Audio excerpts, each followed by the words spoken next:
Адамдын калп айтып жаткандыгын кантип билсе болот? Азыркы күндө эч калп айтпаган адамды табуу өтө кыйынга турат. Баары калп айтышат. Чогуу иштешкен адамдарды бул жака коелу, жаныбызда жүргөн жакын адамдарыбыз дагы калп айтышат экен. Бирок адамдын сүйлөгөнүнөн, бетиндеги кыймыл-аракеттеринен анын калп сүйлөп жаткандыгын билүүгө болот. Калп айтып жаткан адамдын ичинде ыңгайсыздык түзүлүп, ал сырткы кыймыл-аракеттерине чыгат. Жакшылап көңүл буруп, аны билип алсак болот.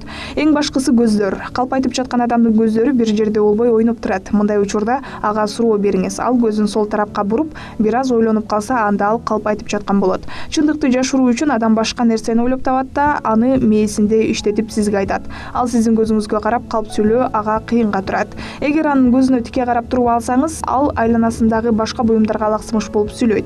Колу жөн турбайт, бир нерсени кармалап ары бери баса баштайт. Эриндерине да көңүл буруу керек. Оозун кымтыйт, жайдан ойлонуп сүйлөйт. Мурдун тырмап баштаса да, ал калп айтып жаткан болот.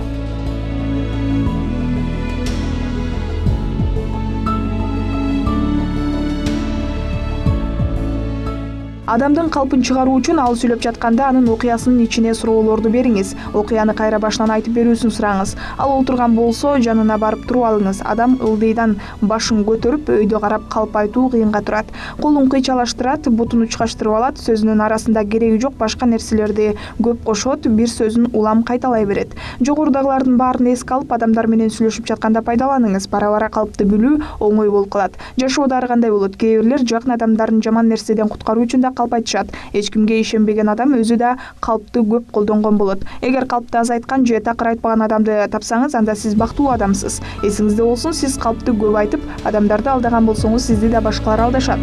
Жашоо бумеранг.